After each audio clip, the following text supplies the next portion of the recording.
Olá pessoal, tudo bem? Que Jesus abençoe a todos. É um grande prazer estar novamente com vocês nesse estudo dessa obra maravilhosa nos domínios da mediunidade, do Espírito André Luiz, psicografada pelo nosso querido Francisco Cândido Xavier, e que nos fala de vários aspectos da vida, tendo como espinha dorsal o assunto mediunidade, que é muito útil para todos nós, não só para o trabalho na casa espírita, mas como também para a nossa proteção, para o nosso entendimento de como se dá esse processo. E o conhecimento é fundamental na evolução do espírito. Então, tudo que vocês estão aprendendo no estudo dessa obra serve não só para esse momento encarnados, mas servirá também quando nós estivermos do lado de lá. São ensinamentos que nós vamos levar para sempre. Como na evolução do espírito não há como a gente evoluir sem se dedicar ao trabalho, isso vai acontecer cada vez de forma mais intensa, é muito bom já ter esse conhecimento. São aqueles tesouros do céu que Jesus falou, né? Não construam um tesouro na terra, onde a traça come e a ferrugem corrói. Construam tesouros no céu, pois onde estiver o teu tesouro, aí vai estar o teu coração. É uma passagem lindíssima que eu repito sempre, porque ela é muito importante. Então, todos vocês estão construindo tesouros no céu quando se esforçam para adquirir conhecimentos, eu não diria sobre a vida espiritual, sobre a nossa realidade espiritual, porque é isso que nós estamos estudando, a nossa realidade como seres espirituais. Realidade que acontece ao longo dos tempos, dos evos, no plano físico e no plano espiritual. Mas o espírito é o mesmo, somos nós. Então, todo conhecimento é agregado e não se perde. No estudo passado, nós estávamos no capítulo 17, falando do passe. Vocês lembram da importância do passe, várias informações. O passe é uma transfusão de fluidos. E ficamos de concluir esse capítulo. E tem uma parte aqui do capítulo que vocês têm que ler, em que haviam doentes que entravam no recinto onde estavam os médios passistas, Clara e Henrique. Então, vocês imaginem uma casa espírita, tem uma sala de passe, tem passistas e entram, então, os doentes, as pessoas que vão ser atendidas. E essas pessoas, muitas vezes, quase sempre, vêm acompanhadas de espíritos obsessores. Elas não estão com seus mentores, elas não têm sintonia com os mentores. A sintonia delas é com os espíritos que elas têm alguma ligação por um padrão de pensamento menor, por ligações do passado. Aí existem 1000 razões, mas essas pessoas estão com uma vibração baixa. Então vai ser descrito isso, que os obsidiados ganhavam ingresso no recinto.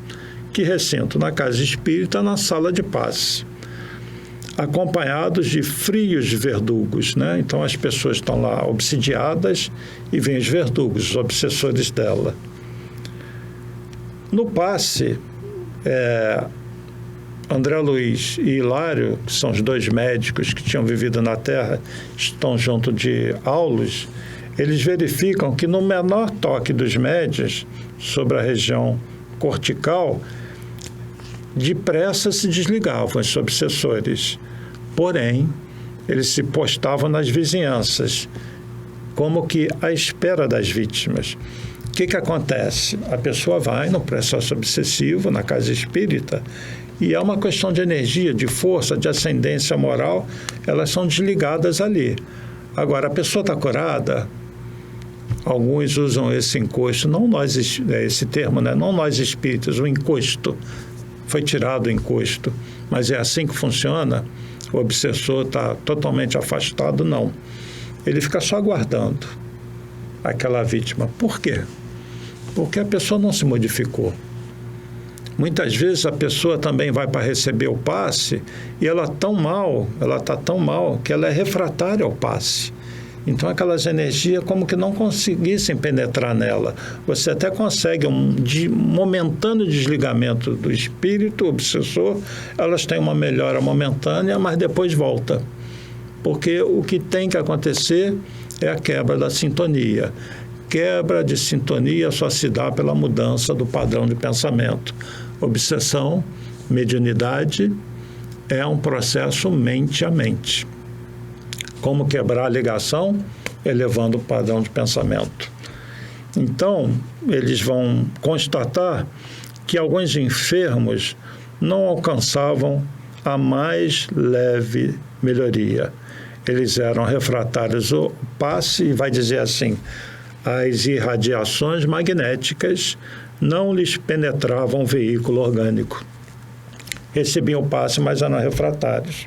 Faltava o que para eles? Confiança, fé, atitude mental. Então, o que falta para essas pessoas que vão lá? Falta, sobretudo, a fé. Um estado de confiança melhor. E falta, sobretudo, também a mudança da pessoa, né?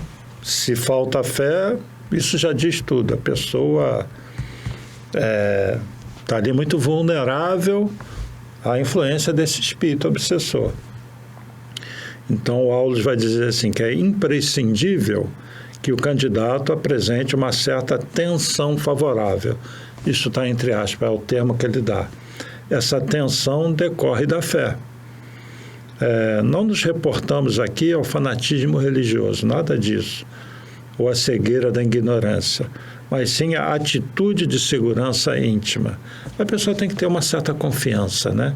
Em Deus, nela mesma, ela tem que querer também se curar. E esse é o problema da pessoa que às vezes está num processo depressivo, por exemplo, que muitas vezes a obsessão leva à depressão. A pessoa está tão mal que ela nem quer melhorar, ela perde a vontade. Existem diferentes níveis de depressão e quem assiste aí que esteja em depressão ou já teve, sabe do que eu estou falando. A pessoa que tem depressão precisa ser respeitada, não ser julgada. É um processo muito difícil. Da mesma maneira que alguém que está num processo obsessivo não pode ser julgado. Tem que ser ajudada, orientada, né? Então, a espiritualidade simplesmente aqui está constatando isso, né? E existem pessoas em diferentes níveis, até diferentes níveis de evolução, que estão submetidas à depressão. E algumas que estão a um nível de obsessão, e algumas que sofrem obsessão, que também pode estar em depressão, pode estar muito mal moralmente, está tentando se recuperar, né? Então, vai ser dito aqui pelo Aulus, sem recolhimento e respeito na receptividade, não conseguimos fixar os recursos imponderáveis que funcionam em nosso favor, porque o escárnio e a dureza de coração podem ser comparados a espessas camadas do gelo sobre o templo da alma. Então, tem pessoas ali que estão numa condição muito ruim, né? Moralmente.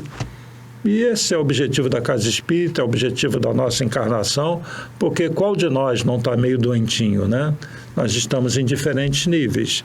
E aqueles que estão melhores, vamos dizer que são os que estão menos doentes, que estão num processo de autocura já adiantado.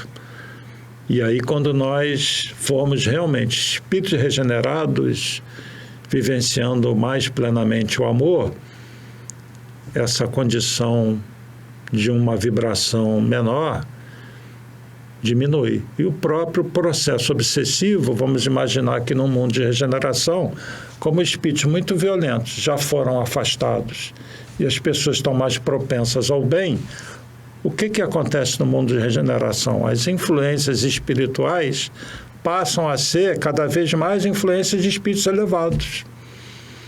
Até que numa fase avançada, séculos depois do mundo de regeneração, vamos dizer que toda a população encarnada só vai sofrer influência dos seus mentores. Olha que beleza.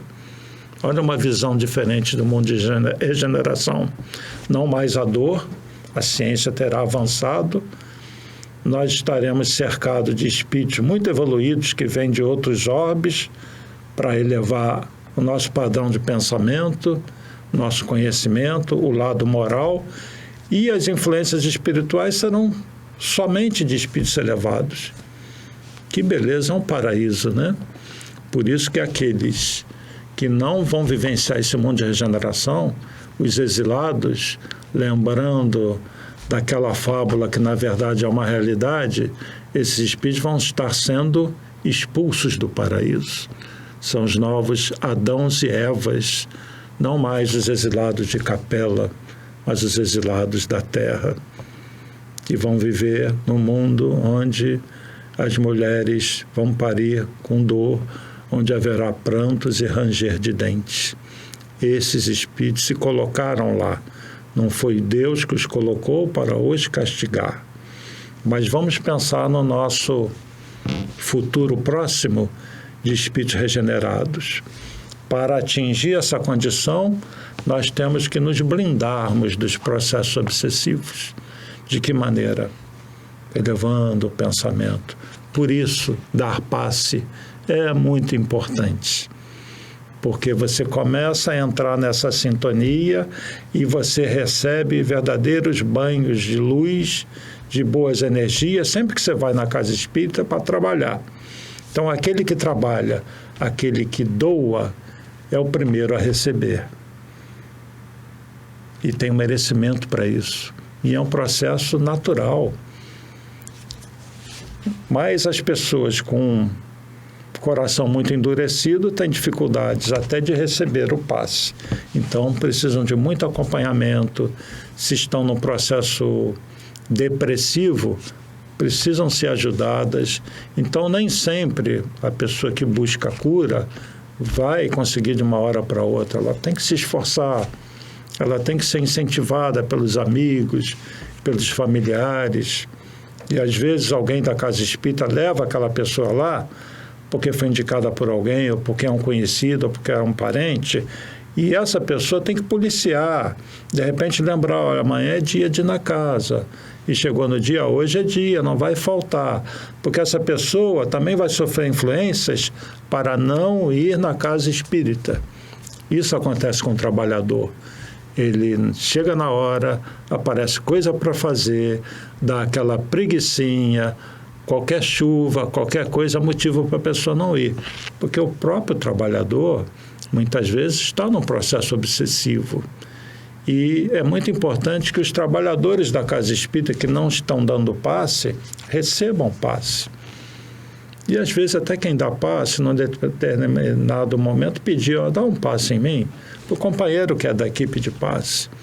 E se entrega um pouquinho, faz uma limpeza. Por que não? É até um sinal de humildade, né? Então, dar passe, vocês estão vendo os benefícios? E nessa casa vai se apresentar uma senhora idosa com um ventre volumoso, e Aulus vai falar para Hilário e para André Luiz, os dois que tinham sido médicos na Terra, né? Vai falar assim, observe o fígado dela. E aí eles vão usar os recursos de espíritos que já se desenvolveram um pouquinho naquela visão do organismo da pessoa, e vai dizer assim, realmente o órgão mencionado demonstrava a dilatação característica das pessoas que sofrem de insuficiência cardíaca. As células hepáticas pareceram-me vasta colmeia, trabalhando sob enorme perturbação. A vesícula, congestionada, impeliu-me à imediata inspeção do intestino. A bile comprimida atingira os vasos e assaltava o sangue. O colédoco interdito facilitava o diagnóstico. Ligeiro exame da conjuntiva ocular confirmava-me a impressão. Já viu que é um médico falando aqui, né? Está dando um diagnóstico da pessoa. Então, vai olhar a parte, né, do olho, vai olhar a pessoa no olho dela, né? E vai dizer assim, a icterícia mostrava-se insofismável. O que é icterícia? Eu anotei aqui. A pele amarelada, é causada pelo acúmulo de bilirrubina no sangue. Poderá ocorrer icterícia se o fígado não processar os glóbulos vermelhos. E o que é bilirrubina? É uma substância produzida pelo fígado como resultado da filtragem de glóbulos vermelhos, que é realizada pelo órgão. A bilirrubina é normalmente eliminada no corpo, nas fezes, na urina. Se não me engano, essa bilirrubina aparece lá no exame de sangue, né? Quando o nosso médico pede. Então já viu que isso tem ligação com o fígado, né? Com os glóbulos vermelhos. Então o André Luiz, o André Luiz e o Hilário, que são médicos, percebem logo, ela está com icterícia, ela tem um problema no fígado. Aí o orientador que está com eles ali, que não é nem o Aulus, é o Conrado, vai confirmar, sim, é uma icterícia complicada. E vai dizer o motivo. Olha só, os nossos órgãos têm ligação com os chakras e tudo isso tem ligação com a mente, com o estado mental do espírito. Certas emoções descarregam sobre certas substâncias no nosso organismo que vão prejudicar certos órgãos. O que o Conrado vai dizer? Essa icterícia complicada nasceu de terrível acesso de cólera, raiva. A raiva está muito ligada aos problemas do fígado, em que nossa amiga se envolveu no reduto doméstico, foi em casa. Rendendo-se desarvorada à irritação, adquiriu renitente hepatite, da qual a icterícia é a consequência. E aí vale destacar essa questão das emoções, as doenças e os órgãos.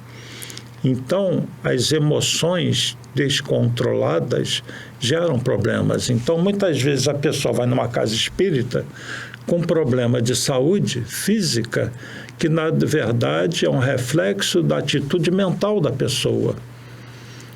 Como uma pessoa vai se curar? Adianta só dar um remedinho para ela, como se a espiritualidade fosse lá e curasse o fígado dela? Se ela não muda a atitude mental, se ela continua uma pessoa com muita raiva, vocês conhecem pessoas assim? Algum de vocês é assim? Que fala, eu não levo desaforo para casa, eu rodo a minha baiana. Já escutaram falar isso? Pessoas que a menor contrariedade salta aquela veia aqui e ela fica alterada. Essas pessoas são grandes candidatas a terem problemas no fígado. Então, o Conrado está mostrando essa realidade. E o que essa pessoa precisa? Ouvir palestra, refletir, mudar a atitude, ao mesmo tempo que a espiritualidade está ali, energeticamente, dando uma melhorada naquele fígado. Eles têm como fazer isso. E a pessoa se sente mais aliviada, mas a pessoa tem que mudar a conduta. Sempre nos tratamentos, na casa espírita, o espírito tem que mudar a conduta dele. O melhor tratamento que uma casa espírita pode realizar, seja tratamento espiritual, tratamento físico, é a mudança da atitude das pessoas. E aí eu chamo a atenção da importância desse trabalho da palestra na casa espírita, da reunião pública, onde um tratamento de uma pessoa não deve ser apenas o dia que ela vai ali no tratamento. Ela tem que complementar com outro dia onde ela vai assistir uma reunião pública, onde tem o passe, e ela então vai usar os mecanismos que a espiritualidade dispõe para nós na casa espírita para se curar. E com o tempo ela consegue a cura. Então todos vocês que busquem uma cura, persistam. E todos vocês que estão à frente de um trabalho, tratando de pessoas, conversem com as pessoas para elas persistirem no trabalho. O trabalho não é um trabalho de mágica que vai lá e plim, a pessoa fica curada. Depende muito da pessoa. A espiritualidade faz de tudo, mas se essa pessoa não se esforçar, ela vai ser refratária e ela vai estar repetindo a mesma atitude mental que a leva à doença, que a leva à depressão, que a leva ao processo obsessivo, que a leva à doença física, tá bom? É muito importante isso, é fundamental. Então, o Conrado, né, impõe a destra, a mão sobre a fronte da médium, comunica para ela a radiosa corrente de forças e inspira a médium a movimentar as mãos sobre a doente, desde a cabeça até o fígado. Muitas vezes o médium que está trabalhando na casa espírita, que não tem a mediunidade ostensiva, por exemplo, lá no MAP, a gente tem, nas sextas-feiras, o trabalho em que as pessoas recebem o passe, vão no salão, escutam a música, se harmonizam, fazem prece e vão para uma maca. O tratamento começou onde? Começou lá no passe. O tratamento continua no salão, justamente o papo, a conversa, e na maca ela vai receber eu diria assim, um upgrade, uma transfusão fluídica, além daquela que ela recebeu no passe. Então, no caso aqui, a médium é inspirada pelo mentor a movimentar as mãos e levar até o fígado. Sempre na maca, a pessoa pergunta, o que é que você tem? A pessoa pode falar, eu tenho um problema no fígado, fica mais fácil. Mas nem sempre isso acontece. E o médium vai instintivamente naquele ponto onde a pessoa precisa. E cada um tem uma sensibilidade. Tem médiuns que sentem variações de energia, outros não sentem, vai só na intuição. Eu diria para todo mundo que trabalha, confie na sua intuição. Eu não tenho mediunidade ostensiva, tudo bem, mas você é um espírito, você doa fluidos, se você está fazendo aquilo com amor, você vai fazer um bom trabalho. Confia na espiritualidade. Então, nesse caso aqui, o médium vai lá no fígado, vai da cabeça até o fígado. E aí eles vão falar o que eles percebem. Notamos que o córtex encefálico se revestiu de substância luminosa. Olha aí aquela energia fazendo efeito. Porque ali na maca, o que ele está fazendo é um outro passe. Só que a pessoa está relaxada, está deitada, e o espírito está indo ali, gasta mais tempo. Porque o passe, o primeiro, das pessoas que chegam a casa, é mais para dispersar energia, transferir uma energia boa, tá? E aí, nesse outro trabalho da maca, esse trabalho vai continuar. E às vezes são feitas até cirurgia, viu? Então, eles notam uma substância luminosa em fios tenuíssimos descendo e alcançando o campo das vísceras, o campo visceral. A senhora exibiu inequívoca expressão de alívio. Ela sentiu uma melhora já ali. Nem sempre é ali na hora, né? Aí Hilário fixou os olhos interrogadores do assistente e indagou. Nossa irmã está curada? Ele pergunta lá para o assistente. Ele vai responder, isso é impossível. Acentuou Aulus, que está junto deles, né? Temos aí órgãos e vasos comprometidos. Ela está comprometida com uma doença. Não é assim de uma hora para outra, né? O tempo não pode ser desprezado na solução.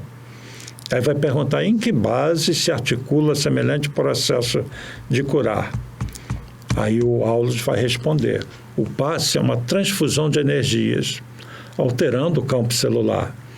Vocês sabem que na própria ciência humana de hoje, o átomo não é mais o tijolo indivisível da matéria, que antes deles encontram-se as linhas de força, aglutinando os princípios subatômicos, e que antes desses princípios surge a vida mental determinante. Tudo é espírito no santuário da natureza. Renovemos o pensamento e tudo se modificará conosco. Traduzindo, é aí que muita gente lê, aí ele falando, né, que de linhas de força, e a pessoa fala, não entendi nada que o André Luiz escreveu aqui. Então vamos traduzir. Existe uma ligação entre o corpo físico e o corpo espiritual, o perispírito. Então a pessoa está ali sendo tratada. Por exemplo, ela está deitada numa maca.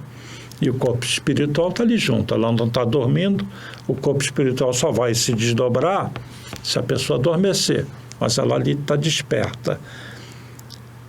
O passe, os chakras estão no corpo espiritual e no duplo etérico, que estão ali. O corpo físico não tem chakra. Quem tem chakra, o que é o chakra? É como se fosse uma ventoinha onde as energias transitam, as energias do alto, essa energia do passe, o fluido vital, passa do plano espiritual para o plano etérico, que é aquele de ligação do corpo físico com o espiritual. Todos nós temos como se fosse um outro corpo, além do corpo espiritual, que é formado de um tipo de energia, como se fosse a cola do corpo espiritual no corpo físico. Esse campo de energia que forma vamos dizer, um terceiro corpo, porque tem o corpo físico, o corpo espiritual e o duplo etérico. Esse duplo etérico é a cola, e ele tem chakras. Então, é através do corpo espiritual, do duplo etérico, que essas energias são transferidas para aquela pessoa. Então, Paulo está dizendo que o corpo espiritual tem linhas de força. O corpo espiritual, ele age, nós já falamos isso antes, na formação do embriãozinho que está nascendo. Então, age a genética e age o corpo espiritual como um modelo que já existia. A pessoa está desencarnada, vai reencarnar. E acontece a concepção. Aquele espírito está ligado àquele corpo que vai se formar. Esse corpo espiritual vai ser copiado naquele embriãozinho. Se esse corpo espiritual tiver lesões, essa lesão vai se reproduzir naquele embrião. Mas não é só o corpo espiritual, haja a genética também. Então, cor de pele, cabelo, olhos, etc., certas características virão dos pais. E outras características virão do corpo espiritual. E essa ligação fluídica é como se tivesse linhas de força, como se fosse um ímã, e aqui tivesse um pozinho, em que o ímã vai organizando aquelas partículas do ferro que vão assumindo certa posição. Então, quando se fala de corpo espiritual, a gente fala de linhas de força. É como se o corpo espiritual tivesse certa energia, um fluxo bem definido de energia no campo cerebral, nos seus órgãos. E quando nós estamos encarnados, cada célula que se forma, porque mesmo encarnados, mesmo com a idade, acontece a reprodução celular. As células do corpo de vocês de hoje não serão as mesmas daqui a 56 semanas. Todas vão se renovar. Então, a cada mais ou menos 56 semanas, um pouco mais de um ano, todas as células se renovam. Isso quer dizer o seguinte, que uma pessoa de 100 anos de idade, na verdade, é como se ela tivesse já tido mais de 90 corpos físicos. Como assim? Porque as células vão se renovando, a reprodução celular, que começa com a mitose. Então, o corpo espiritual ele é sempre ligado às células do corpo físico, que ao se reproduzirem, segue as linhas de força do corpo espiritual.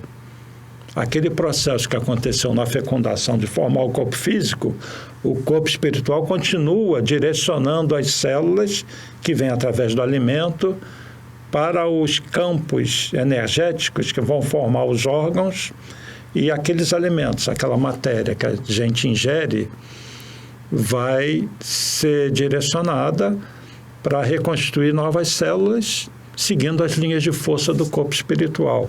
Então, Aulo está dizendo aqui que essa transfusão de energias altera o campo celular, porque vai alterar o corpo espiritual, vai melhorar a vibração. A cura sempre se dá no corpo espiritual. Por isso que dificilmente uma pessoa que vai numa casa espírita pode ser curada num tumor? Pode. Mas dificilmente o tumor vai ser extirpado ali na hora no corpo físico.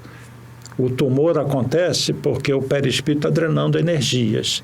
Se a cura acontece no perispírito e aquele tumor era só o resultado de energias deletérias, se o corpo espiritual está curado, na reprodução celular, ao invés de vir uma nova célula doente, começa a vir uma célula cada vez melhor e curada. E aquele tumor faz isso, ele ele murcha. E ali, ao invés de células doentes, vêm células saudáveis nessa reprodução celular. E a pessoa vai dizer, ficou curada. O médico vai tirar a chapa, vai dizer, sumiu o tumor, o que você fez? Né? E fica, às vezes, maravilhada. Aí a pessoa tem vergonha de dizer, fui numa casa espírita. Então vai dizer, né? Vai encher a boca, eu fiz um tratamento espiritual. Mas esse tratamento, essa cura, vem sempre com uma mudança de atitude, com ação fluídica no corpo espiritual. Eu não sei se ficou complicado demais, me desculpem. Eu quis avançar aqui no que o Aulus quis dizer nesse parágrafo, né? Então, ele vai dizer que a vida mental é determinante, é isso. A cura começa aqui. É a cura do espírito que nós temos que buscar. Renovemos o pensamento e tudo se modificará conosco. Células renovadas significa fé, atitude mental, merecimento. E o passe ajuda em quem tem fé. E a pessoa quer se curar e ela está se esforçando, ela merece, a não ser que seja um determinismo. Não. Para essa pessoa, ela precisa da doença. E a gente, nesse caso, tem que se resignar. Por isso que nem todo mundo é curado de uma doença física na casa espírita. Porque muitas vezes aquela doença é pelo bem dela. E ela vai adquirir benefícios de outra forma. Dor vai diminuir, o tempo de duração daquela doença vai diminuir e a pessoa pode até desencarnar daquela doença, mas vai estar mais forte. Ela vai estar drenando energias que ela precisa continuar drenando naquela doença. Os recursos espirituais se entrosam entre a emissão e a recepção de energias, né? Ajudando a criatura necessitada. A mente reanimada reergue as vidas microscópicas. Foi até bom eu ter falado o que eu falei, porque agora vocês vão entender melhor, né? Então, essa mente, esse processo de autocura do espírito, vai gerar uma mudança vibratória no corpo espiritual, que ao reproduzir o campo celular, vai reproduzir células saudáveis. Então, reergue as vidas microscópicas, essa mente reanimada, esse espírito que se autocurou, edificando valiosas reconstruções, essas novas construções celulares. O passe, como reconhecemos, é importante contribuição para quem saiba recebê-lo. Da mesma maneira que o passista tem que se preparar, fazer curso, está em prece, a pessoa que recebe tem que saber receber, ou seja, tem que ter fé. Eu vou na casa, eu vou aproveitar cada momento, eu vou prestar atenção, eu vou fazer oração. Porque tem gente que chega na casa espírita, por exemplo, o MAP, antes dos tratamentos, para ter uma vibração boa, a gente tem canções e prece. Tem gente que já chega assim, que chato, música. Pessoal, fazendo prece, já começa assim, infelizmente. É lógico que são exceções, mas tem gente que é assim. Não vou tomar passe, não, eu vou direto lá para o tratamento. Ela não tem nem ideia do que ela está fazendo.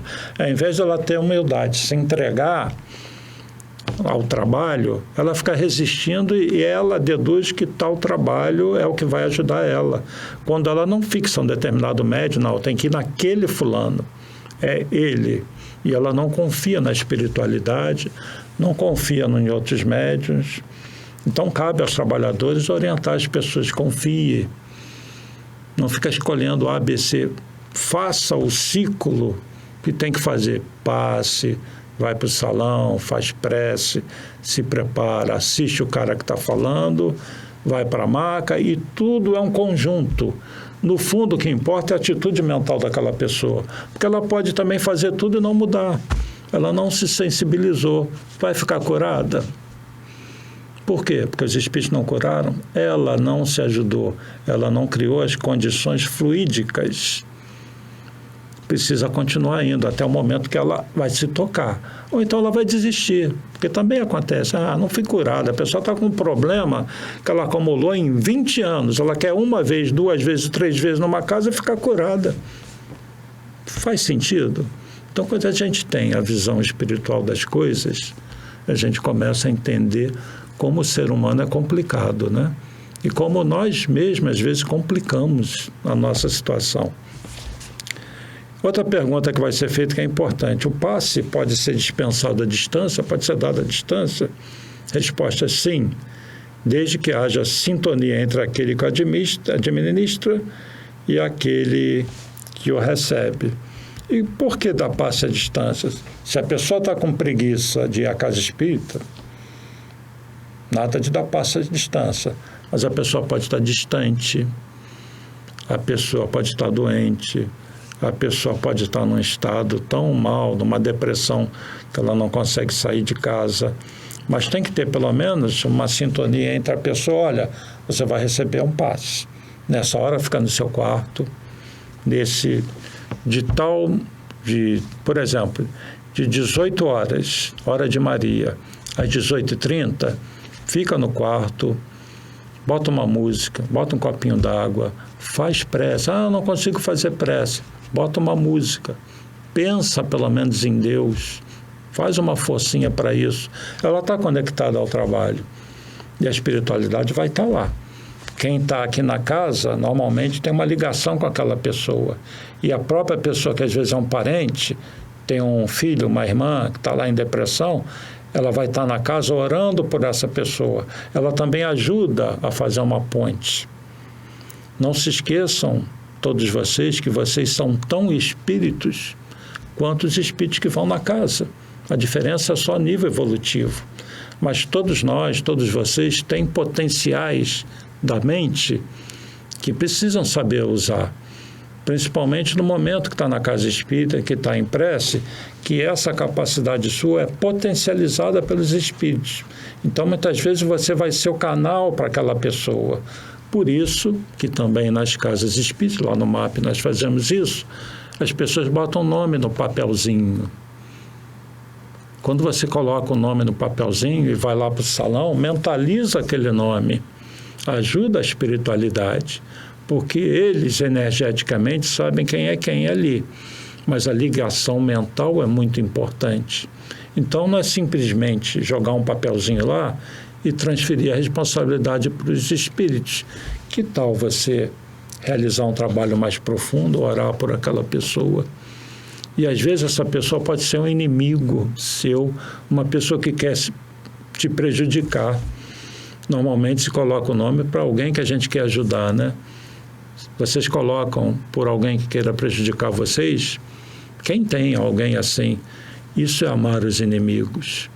Aquela pessoa está complicando a minha vida, está fazendo, eu vou fazer uma prece por ela. Bota o nome dela, sugestão para vocês, ir lá no salão, faz uma prece por ela. É um grande mérito isso e é muito salutar para a pessoa e para você também, tá bom? Bom, eu creio que nós podemos já concluir o capítulo 17, que fala do passe. Sempre incentivo vocês a lerem um livro, lerem os capítulos. Então, deu para sentir a importância do passe.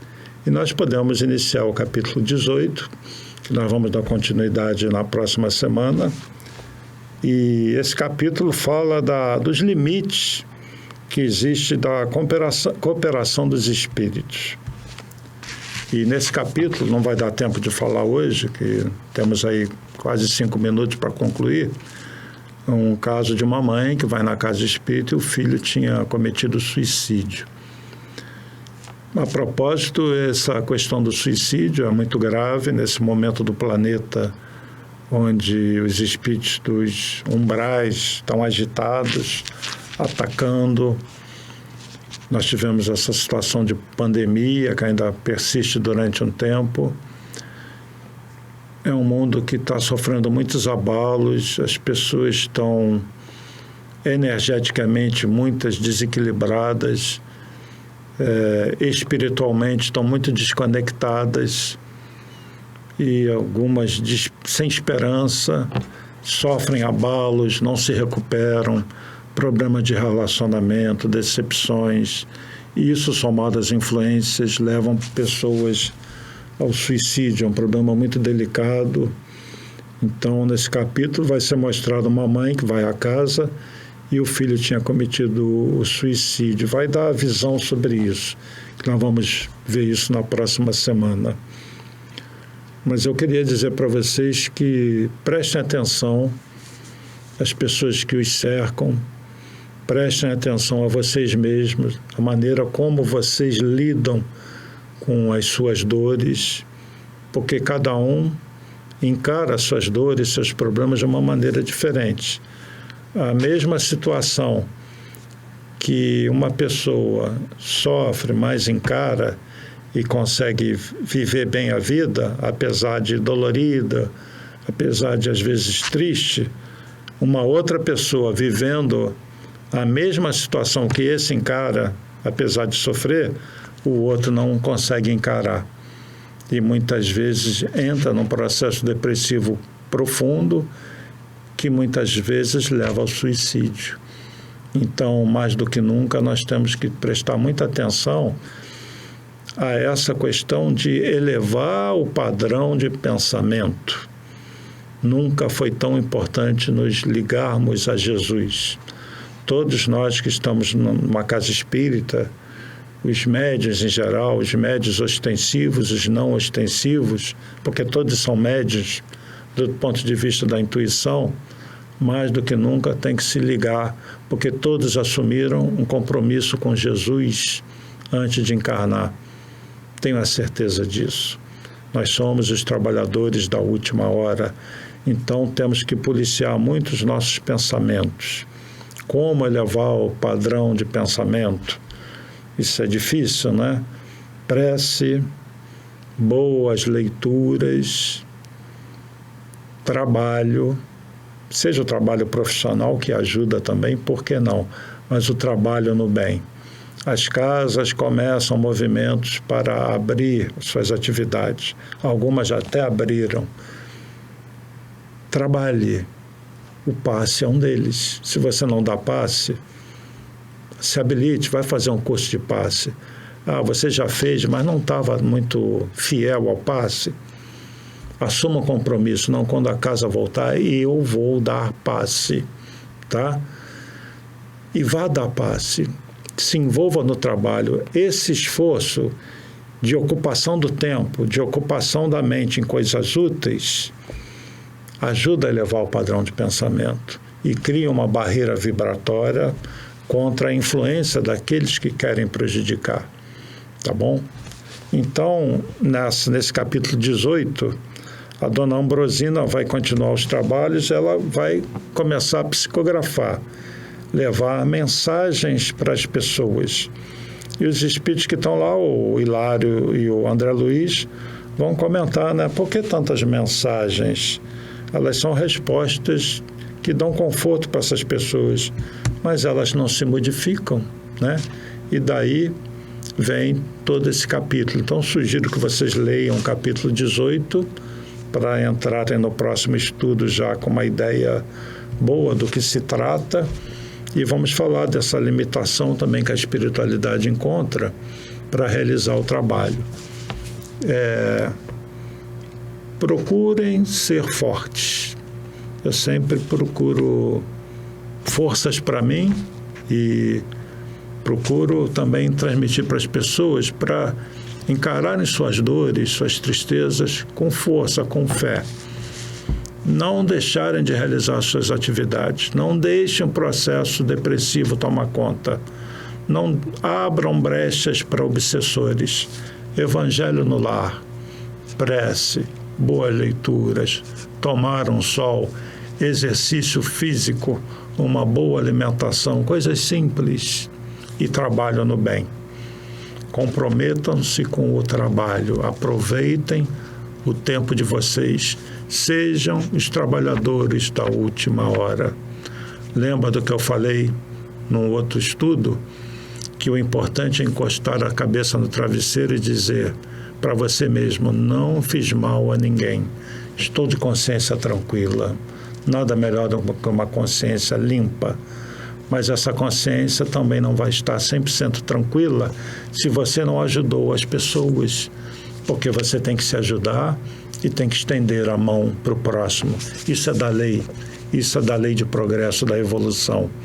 Então, estenda a mão para o próximo, para que no último dia que você encostar pela última vez a cabeça no travesseiro, porque no dia seguinte você vai estar na vida espiritual, que você olhe para trás e pense assim: eu não fiz mal, ou corrigi o mal que eu fiz, mas além de cuidar de mim, eu fiz o bem, eu aproveitei bem o meu tempo. Então eu desencarnei de consciência tranquila e vou estar de consciência tranquila aqui desse lado. E sou muito feliz por ter me esforçado nessa encarnação. E com isso você terá atravessado o umbral sem sentir o umbral. E vai estar numa colônia e toda uma vida vai continuar de maneira esplêndida para você, que será candidato a reencarnar num mundo de regeneração. Porque se você chegou até aqui, no momento do fim dos tempos, daquele apocalipse, da nova era, é porque você, estando numa próxima encarnação, numa colônia espiritual, porque você é um espírito regenerado e vai reencarnar num mundo de regeneração que você ajudou a construir. E daí para frente, as existências serão cada vez mais felizes. Então, se faça feliz enquanto ainda está por aqui. Feliz no sentido de que eu estou me esforçando, eu estou vencendo essas dores. Eu ainda sangro, ainda choro, mas eu estou seguindo em frente. Fique feliz por isso. Fique feliz por estar suportando as dores, por estar conectado já com outras energias e querendo um mundo mais feliz para você e para aqueles que te cercam. E você já será mais feliz só por isso. Mas nosso tempo já se esgotou. Então tenham força, tenham fé, sejam felizes. Jesus está com vocês, não se esqueçam disso. Vocês nunca vão estar sozinhos. Está com todos nós. Paz e bem, paz e luz, paz, muita paz.